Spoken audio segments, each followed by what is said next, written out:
adoration, faisons monter, monter, parfum de louange, faisons monter, monter, notre adoration, faisons monter, monter, parfum de louange, faisons monter, monter, notre adoration.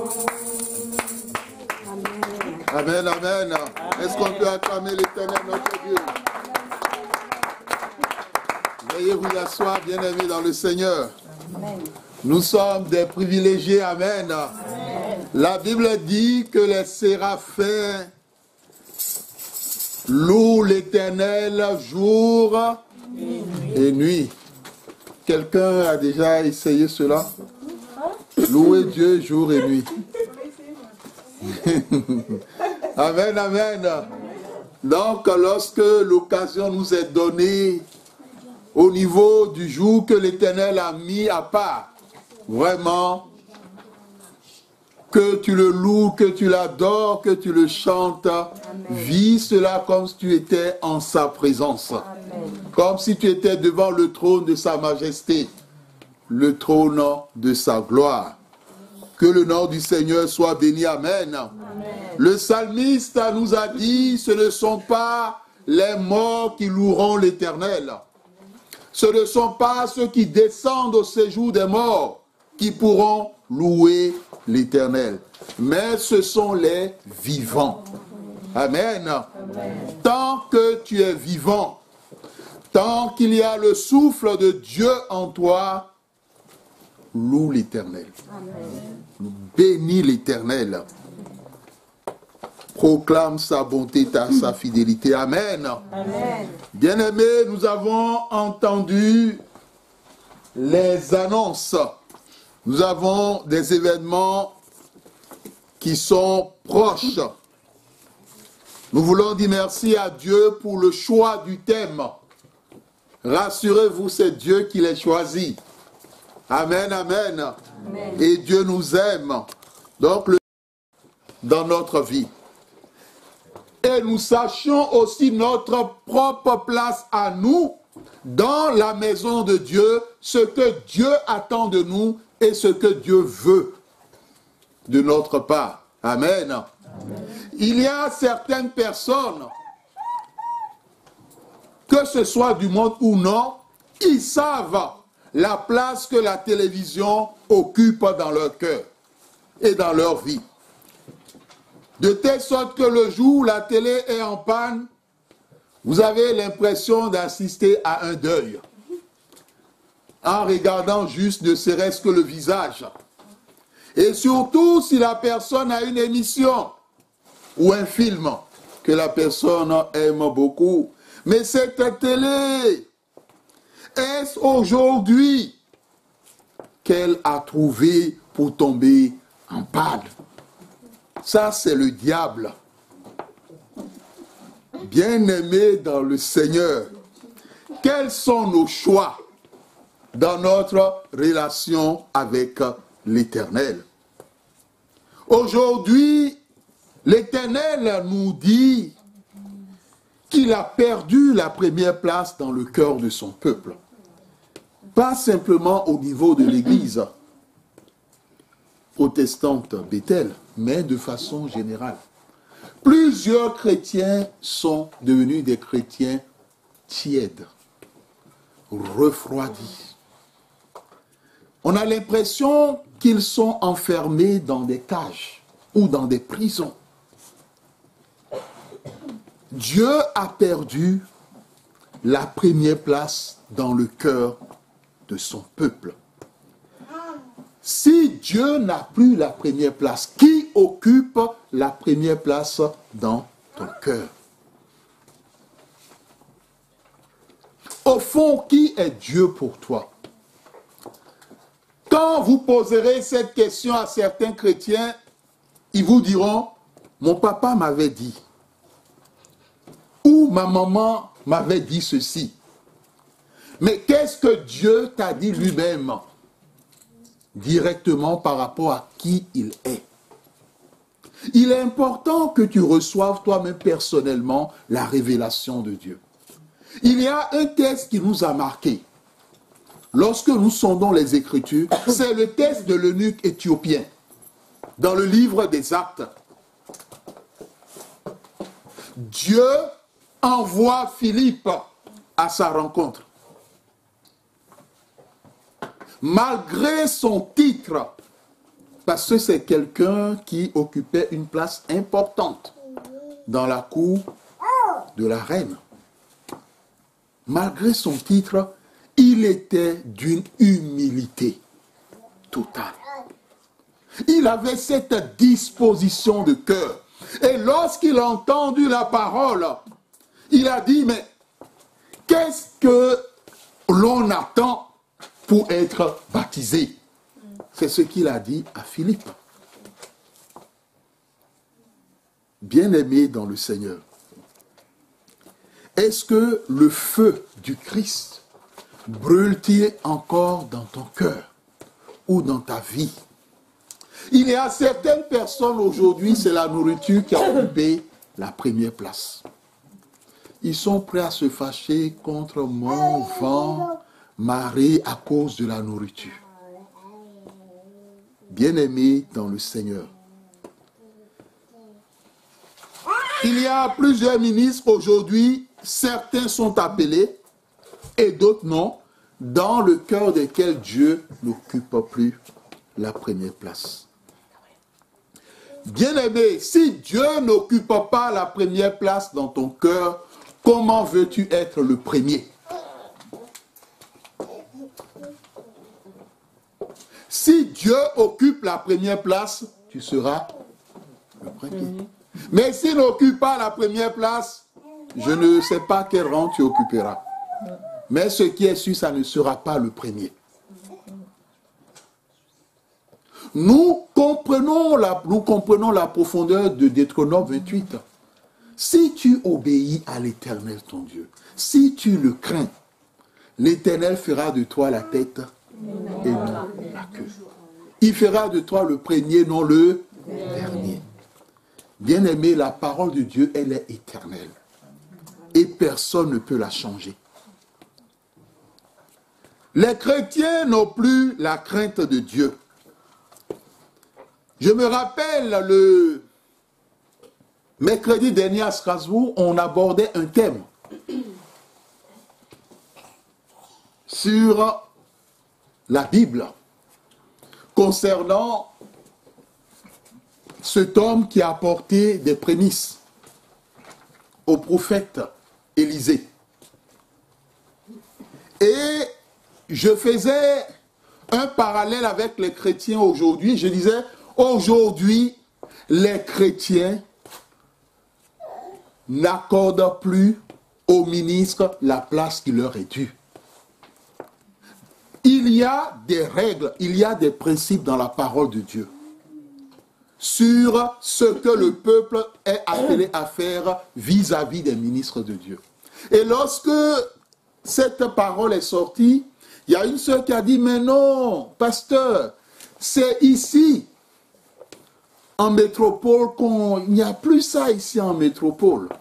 Parce qu'aujourd'hui, dans certains pays, on a ceci, on a ceci. Mais ce qui est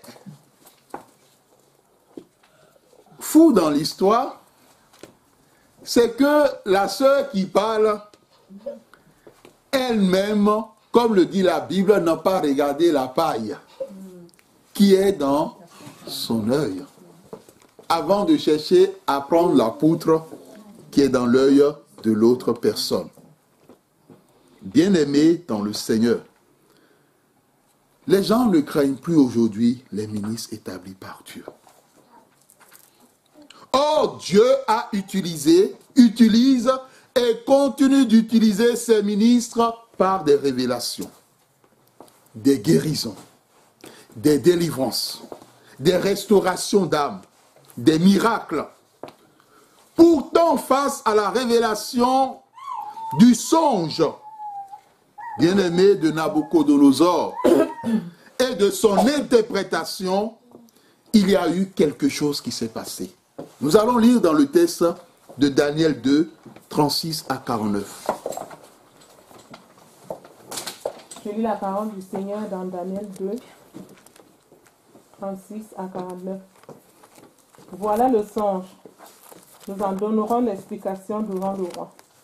Ô roi, tu es le roi des rois, car le Dieu des cieux t'a donné l'empire, la puissance, la force et la gloire. Il a remis entre tes mains, en quelques lieux qu'ils habitent, des enfants, des hommes, les bêtes des champs, les oiseaux du ciel, et t'a fait dominer sur eux tous. C'est toi qui es la tête d'or. Après toi, il s'élèvera un autre royaume, moindre que le tien, puis un troisième royaume qui sera d'airain et qui dominera sur toute la terre. Il y aura un quatrième royaume, fort comme du fer. De même que le fer brise le rond et rompt tout, il brisera et rompra tout, comme le fer qui met tout en pièces. Et comme tu as vu les pieds et les orteils en partie d'argile, de potier et en partie de fer, ce royaume sera divisé. Mais il y aura en lui quelque chose de la force du fer, parce que tu as vu le fer mêlé à de l'argile. Et comme les doigts des pieds étaient en partie de fer et en partie d'argile, ce royaume sera en partie fort et en partie fragile.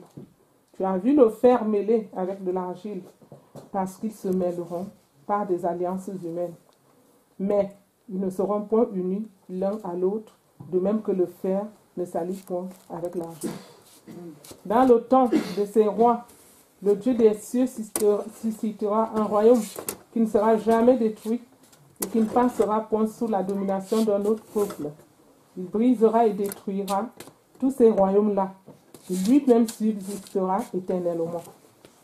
C'est ce qu'indique la pierre que tu as vu se détacher de la montagne sans le secours d'aucune main et qui a brisé le fer, l'airain, l'argile, l'argent et l'or.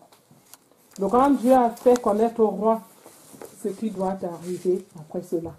Le songe est véritable et son explication est certaine. Alors le roi Nebuchadnezzar tomba sur sa face et se prosterna devant Daniel. Et il ordonna qu'on lui offre des sacrifices et des parfums. Le roi adressa la parole à Daniel et dit, « En vérité, votre Dieu est le Dieu des dieux et le Seigneur des rois.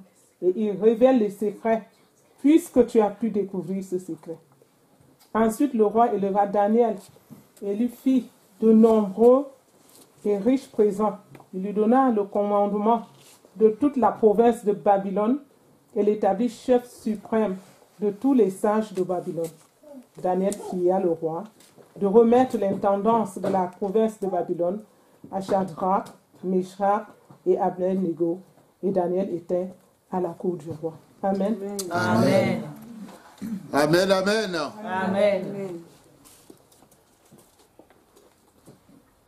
Face à la révélation, non seulement du songe du roi Nabuchodonosor et son interprétation, la Bible nous dit que ce grand roi, vous avez entendu son titre, roi des rois, mais pas grand R, hein, c'est un petit R, parce que le seul qui a un grand R, c'est le Seigneur Jésus-Christ, amen. Amen. Roi des rois.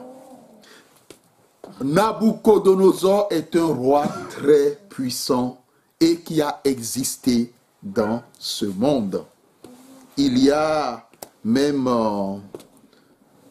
un certain litre de champagne qui porte le nom Nabuchodonosor. Mais ce ne sont pas des petites bouteilles. C'est vraiment énorme. Bien-aimé dans le Seigneur, le roi reçoit le rêve, le songe et l'interprétation.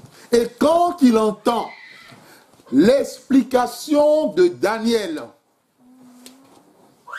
la Bible nous dit qu'il fléchit les genoux devant Daniel. Amen. Amen. Et il ordonna qu'on lui offrit des sacrifices. Amen. Amen. Combien depuis que cette Église existe, n'ont pas reçu des révélations de la part de Dieu par ses ministres et même des interprétations. Prophétesse, je ne sais pas combien, quand tu leur as communiqué des choses du nom de Dieu, on fléchit les genoux devant l'Éternel. Et on bénit le nom de l'Éternel pour dire, Seigneur, merci pour cette révélation. Les chrétiens aujourd'hui n'ont pas la crainte. C'est normal. Oh bon, la prophétesse, elle a parlé. Ah, l'apôtre, il a donné une révélation de Dieu. Bon, la vie continue. Mais ce roi, quand il a entendu, il était heureux. Il y a d'autres chrétiens, lorsqu'ils entendent la révélation de Dieu, ils se disent, ah, lui, qu'il parle. Aujourd'hui, on peut se poser la question de quoi est fait le cœur du chrétien, de façon générale. Est-ce que c'est un cœur selon Dieu ou c'est un cœur selon le diable? Mais l'élément fondamental, lorsque les enfants de Dieu reçoivent des révélations et même des interprétations, cela ne leur laisse ni chaud ni froid. Mais lorsqu'un roi païen qui a toute la gloire du monde entend non seulement un songe, mais en plus l'interprétation, bien-aimé dans le Seigneur, son comportement étonne. Or, c'est le comportement qu'on doit voir chez le chrétien. Bénir l'Éternel pour ce que l'Éternel a révélé. Bénir l'Éternel pour ce que l'Éternel a fait. À un moment donné, je me dis, lorsque Dieu nous regarde au quotidien, l'Éternel, à un moment donné, doit pleurer dans son cœur. Parce qu'il se dit, mais ces enfants, je ne les comprends pas. Comme le dit la parole, ils ont reçu la manne. Ils ont reçu le pain, ils ont reçu le miel. Mais malgré cela, ma reconnaissance, il ne me la donne pas. La reconnaissance à mes ministres, ils s'en foutent.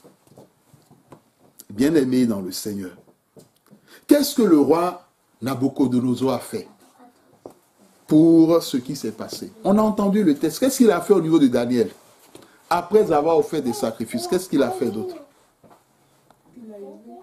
Il a élevé. En plus de cela,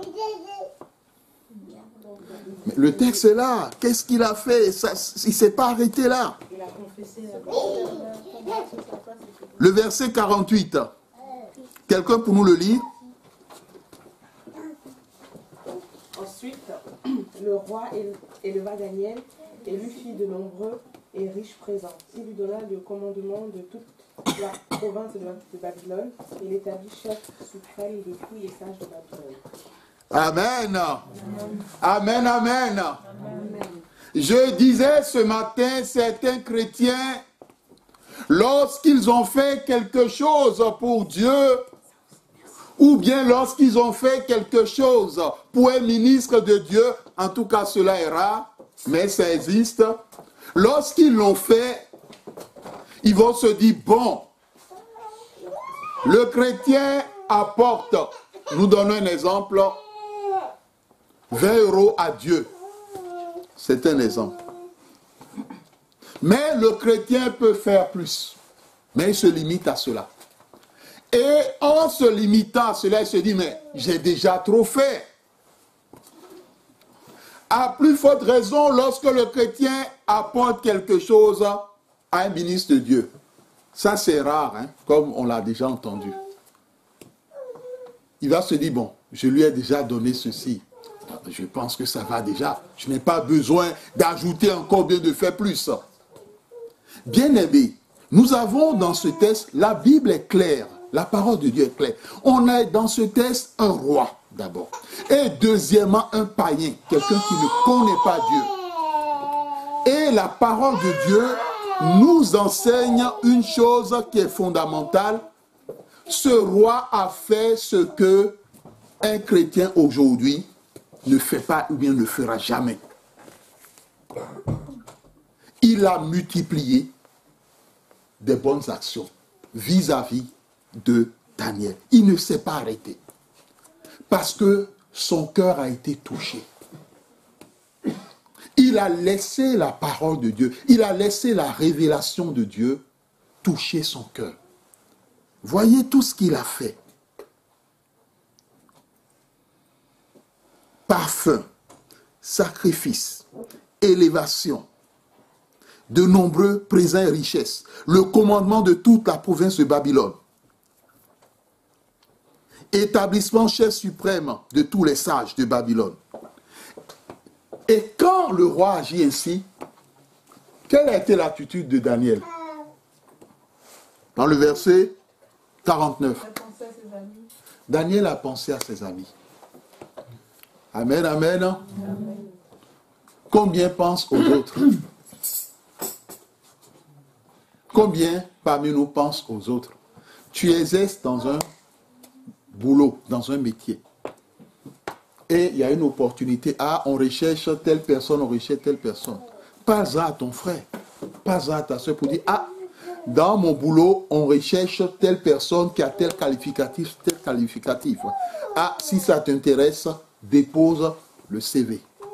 Ah, ou bien, ah, chef, ou bien DRH, j'ai un ami, ou bien j'ai une connaissance, ou bien je connais une personne qui a tel qualificatif, et je pense que cette personne peut répondre à telle offre d'emploi. Parle-en. Amen. Amen. Tu dois être ce chrétien qui pense à Dieu en premier, qui pense au ministre de Dieu en deuxième, et qui pense à son prochain en troisième. Je ne fais pas l'échelle, hein. C'est pas une échelle, mais c'est le fait de penser à Dieu, aux chrétiens et aux ministres. C'est plutôt cela qui est très important. Je pense que quand un enfant pleure beaucoup, le mieux c'est que la mère soit au fond de la salle. Vous voyez, les enfants restent les enfants. C'est ce pourquoi quand un enfant circule, laissez-le circuler. Si circule, laissez-le circuler. Les enfants bougent au moment où il y a le silence. On ne chante plus, on ne fait plus rien. Là, ils se disent c'est leur moment, c'est leur temps de se défouler. Amen. Nous avançons avec Dieu. Bien-aimés dans le Seigneur, ce qui est très important, dit l'Éternel, plusieurs parmi son peuple ont endurci leur cœur. Plusieurs sont devenus rebelles, et d'autres, comme des Judas, qui ont laissé Satan entrer en eux. En effet, aujourd'hui, vous verrez, il y a des personnes qui passent le temps à critiquer l'œuvre de Dieu. Il y a des personnes qui passent le temps à critiquer leur frère ou leur sœur quand leur frère ou leur sœur apporte la parole, ou bien fait la liturgie, ou bien lit, par exemple, un psaume. Bien-aimé dans le Seigneur, quelqu'un qui a l'Esprit de Dieu ne peut pas critiquer l'œuvre de Dieu. Amen. Amen. Quelqu'un qui a l'Esprit de Dieu ne peut pas mal parler contre son frère ou contre sa sœur. À plus forte raison, contre les ministres de Dieu. Lorsque tu as une connaissance ou lorsque tu connais un chrétien, pas nécessairement les ministres de l'église protestante Bethel, ça peut être les ministres d'autres communautés. N'entrez jamais dans ces formes de discussion. N'entrez pas dedans. Si c'est un ministre de Dieu, les faux ministres existent, mais si c'est un ministre de Dieu, un vrai ministre de Dieu, quel que soit l'élément, laissez l'Éternel lui-même juger de l'affaire. Bien-aimé dans le Seigneur, lorsque tu es poussé par qui que ce soit à critiquer l'œuvre de Dieu, cela veut dire que, ou à critiquer un culte donné par rapport à Dieu, cela veut dire que tu es en train de te mêler de ce qu'on appelle ce qui est sacré. Or, le sacré concerne les personnes consacrées. Lorsque tu as l'Esprit de Dieu en toi, tu feras toujours la volonté de Dieu. Dans la Bible, nous avons l'exemple de Myriam, la grande sœur de Moïse. Sûrement que tu es un enfant de Dieu qui a un très bon cœur. Tu as la crainte de Dieu. Mais fais très attention parce qu'aujourd'hui, dans l'église de Jésus-Christ, tu trouveras de ces chrétiens qui passent leur temps à critiquer les autres et à mal parler des autres. Qu'est-ce que la Bible nous dit par rapport à cela? Écoutons le texte de Nombre chapitre 12. Je lis la parole du Seigneur dans Nombre chapitre 12.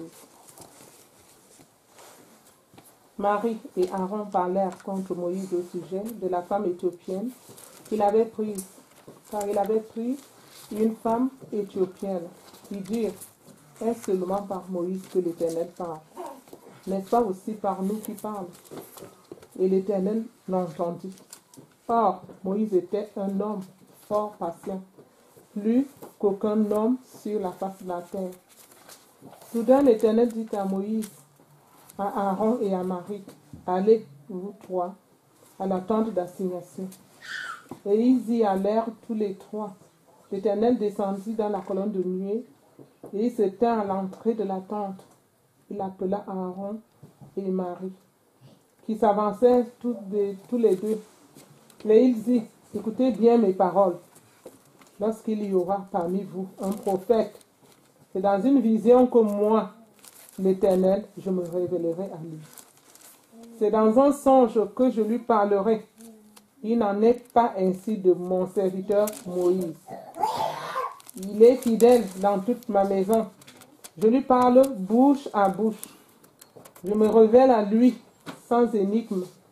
Et il voit une représentation de l'Éternel. Pourquoi donc n'avez-vous pas craint de parler contre mon serviteur, contre Moïse? La colère de l'Éternel s'enflamma contre eux, et il s'en alla. La nuée se retira du dessus de la tente, et voici Marie était frappée d'une lèpre, blanche comme la neige. Aaron se tourna vers Marie, et voici, elle avait la lèpre. Alors Aaron dit à Moïse, de grâce, mon Seigneur, ne nous fais pas porter la peine du péché que nous avons commis en insensé. Et donc, nous nous sommes rendus coupables. Oh, qu'elle ne soit pas comme l'enfant mort-né, dont la chair est à moitié consumée, quand il sort du sein de sa mère. Moïse cria à l'Éternel en disant, ô Dieu, je te prie, guéris-la. Et l'Éternel dit à Moïse, si son père lui avait craché au visage, ne serait-elle pas pendant 7 jours un objet de honte qu'elle soit enfermée 7 jours en dehors du camp, après quoi elle y sera reçue. Marie fut enfermée 7 jours en dehors du camp, et le peuple ne partit point jusqu'à ce que Marie soit rentrée. Après cela, le peuple partit de Hatséroth, et il campa dans le désert de Paran. Amen. Amen. Lorsqu'on prend le texte que nous venons de lire, l'on comprend que l'un des dangers de chrétiens qui passent le temps à critiquer, c'est de retarder l'œuvre. Parce que lorsque Myriam s'est retrouvée dans cette situation, à cause d'elle, le peuple a été obligé d'attendre. Tout un peuple. Le peuple a été obligé d'attendre jusqu'à ce que son problème soit réglé avant de continuer. Lorsque tu critiques un frère en Christ, bien-aimé, ce sont les bases que Dieu veut poser. Ce n'est pas ma parole. Et ces bases sont nécessaires. Et ces bases ne sont pas par rapport à aujourd'hui, nécessairement. Parce qu'après, l'Église grandira. Il y aura de nouvelles personnes qui vont s'ajouter. Mais vous, en ayant les bases, vous saurez comment avancer et comment marcher, ayant été avertis et enseignés par Dieu. Amen. Amen. Bien-aimés dans le Seigneur, critiquer ton frère, critiquer ta sœur ou critiquer un ministre. La Bible dit que quelqu'un qui le fait, c'est quelqu'un qui est en train de cracher au visage de la personne qu'il critique. Est-ce que tu sais que quand tu critiques une personne, tu lui craches au visage?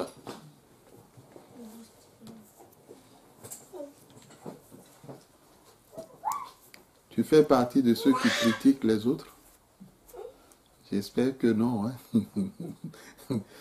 Quelle est ta réaction si quelqu'un crache sur ton visage? Sœur Manuela, on te crache au visage. Quelle est ta réaction? N'apprécie pas quelqu'un d'autre? Se fâcher? Vous ne serez pas content? Personne n'aime ça. Quelqu'un aime ça? Non. Personne n'aime cela. Personne n'aime cela. La personne mélange toute sa salive, les morts et tout ça, et vous envoie au visage.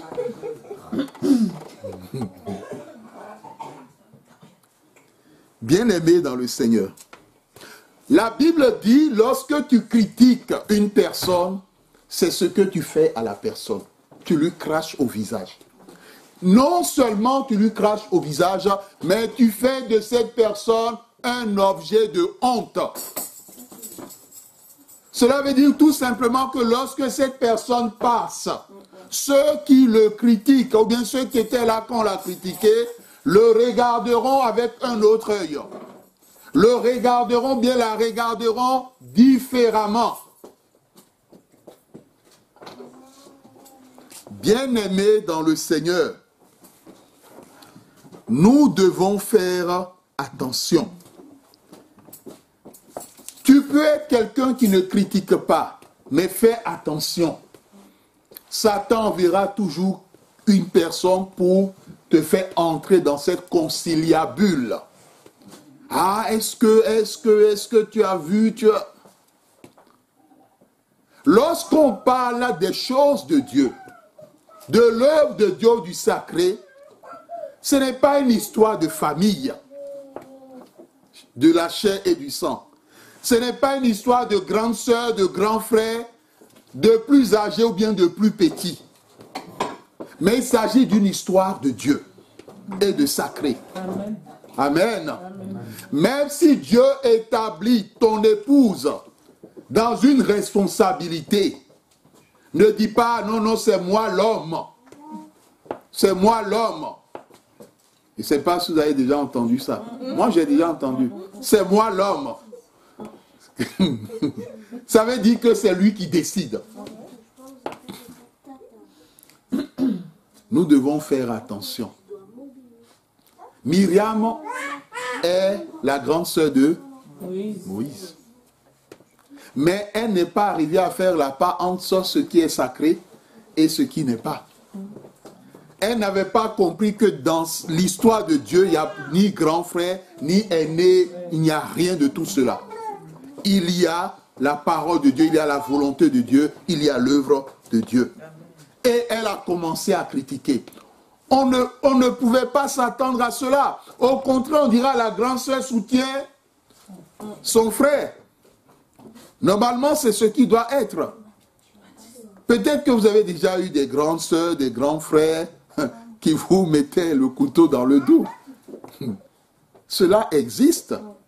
Au lieu de vous défendre en votre absence, au contraire, c'est eux qui mettent, comme on le dit, le piment dans la sauce. Bien-aimés dans le Seigneur, les choses de Dieu restent les choses de Dieu. Et au sein de cette église, ne critiquez personne qui fait l'œuvre de Dieu.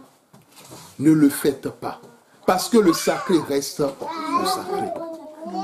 Lorsque Jésus a appelé les disciples Pierre était un pêcheur. Qu'est-ce qu'il connaissait? Le poisson, l'odeur du poisson. C'était la seule chose que Pierre connaissait. Mais Pierre a été à l'école du Christ. Et cette église, c'est aussi une école. Donc, lorsque Dieu programme une personne, Dieu sait pourquoi il l'a programmée. Ne pensez pas que c'est nous qui programmons. Parce que si c'est nous qui devons programmer, il y a des gens qui ne prêcheront jamais dans cette église. Jamais. Parce que là, on sera dans la chair. On dit non, non, non, non. Vous savez, dans des églises, vous montez à l'autel quand la poche du pasteur est pleine. Hein? Ah, ma soeur, tu apprends des choses. C'est la vérité. Et il y a des gens, on les nomme anciens parce que la maison du pasteur est remplie de nourriture et de cadeaux. Ah, on nomme directement ancien ou bien directement ancienne. Je ne parle pas seulement, j'ai vécu cela, j'ai vu de mes yeux. Bien-aimés dans le Seigneur, les choses de Dieu restent les choses de Dieu. Dieu est en train de former. Jésus a formé des disciples. Il les a enseignés. Et cette église, Dieu forme aussi ses enfants. Parce que Dieu a pour chacun de nous un appel, une vocation, une œuvre à accomplir pour lui. Parce qu'au dernier jour, il nous posera la question, ce que je t'ai demandé, fais-moi le compte rendu. Ne te trompe pas, hein, tu n'échapperas pas. Dieu te posera la question, qu'est-ce que tu as fait des dons qu'il t'a donnés? Il va te le poser. Hein. Et si tu dis, ah Seigneur, mais je ne comprends rien, il va te présenter l'homme de Dieu en train de te parler. Il va dire, bon, aujourd'hui c'est quel jour? Le 8 janvier. Il va dire le 8 janvier 2017. À telle heure à Fontenay, sous-bois. Regarde ce qui se passe. Mais Seigneur, je pensais qu'il blaguait. On ne blague pas avec les choses de Dieu. Bien-aimé dans le Seigneur, Myriam n'a pas fait la part des choses entre l'appelé et le non-appelé, entre le leader qui a un ministère et celui qui ne l'a pas. Dieu, au cours de l'année 2015 et 2016, a fait monter vers nous tout ce que les gens disaient contre l'Église, contre ses ministres. Bien-aimé dans le Seigneur. Et vraiment, Dieu est fatigué. À un moment donné, Dieu a dit, mais à force de parler, mais mon serviteur, mon peuple risque de te tuer. Bien-aimé, la Bible dit une chose. La mort et la vie sont au pouvoir de quoi? De la langue. De la langue. Ce n'est pas de tes mains. C'est la langue. La malédiction et la bénédiction sont au pouvoir de la langue. Et quand on a eu le séminaire, la langue est liée à quoi? Pour ceux qui étaient là à Strasbourg, la langue est liée à quoi exactement? Au serpent. Non. En dehors du feu, quoi d'autre? La langue, reprenez le texte de Jacques. La langue est liée au séjour des morts. La géhenne. La langue est liée au séjour des morts. Lorsque quelque chose sort de ta bouche, si la chose ne bénit pas, elle apporte la mort. Bien-aimés dans le Seigneur, l'Éternel nous aime. Amen. Néhémie a reçu la vision. Vous savez, tout le monde n'a pas la vision. Hein? Donc faites attention. Il y a des gens qui disent, ah, normalement dans l'église, on devait faire ceci, on devait faire ceci. Ah, pourquoi le pasteur ne fait pas ceci? Ah, ceux qui parlent comme ça, ils n'ont pas la vision. Ne les écoutez pas. Celui qui a la vision, Dieu dira à la personne, faites ceci, et faites ceci au moment où on doit le faire. Néhémie a reçu la vision de la construction des murailles. Ce n'est pas tous qui l'ont reçu. Et chaque personne avait une responsabilité. Et chacun assumait sa responsabilité. Si l'un disait, non, non, non, moi je ne fais pas, qui est Néhémie pour me demander de le faire? La muraille n'aurait jamais fini d'être construite. Et il en est ainsi aussi de l'œuvre de Dieu. Chacun de nous, Dieu nous a choisi d'horizons différents pour bâtir une œuvre à sa gloire. Donc tout ce que tu fais, tu ne le fais pas pour moi, ni pour la ministre de Dieu, tu le fais pour l'Éternel, ton Dieu. Et c'est lui qui te bénira. Amen. Et c'est lui qui te comblera au-delà de toute attente. Amen. Alors, si nous nous asseyons tous autour d'un plat, en train de manger, et que quelqu'un s'amuse à verser du sable dans ce que nous mangeons, qu'est-ce que nous faisons? On continue de manger? Non. On ne peut pas manger. On risque de prendre pour bien de dire non, non, non. Ça, on ne continue plus. On ne peut pas manger cela. Donc faisons attention. En parlant, en critiquant, nous versons du sable dans l'œuvre et nous détruisons l'œuvre. Que le Seigneur nous bénisse. Amen. Et qu'il nous visite par le Saint-Esprit. Amen. Amen. Acclamons la parole de Dieu.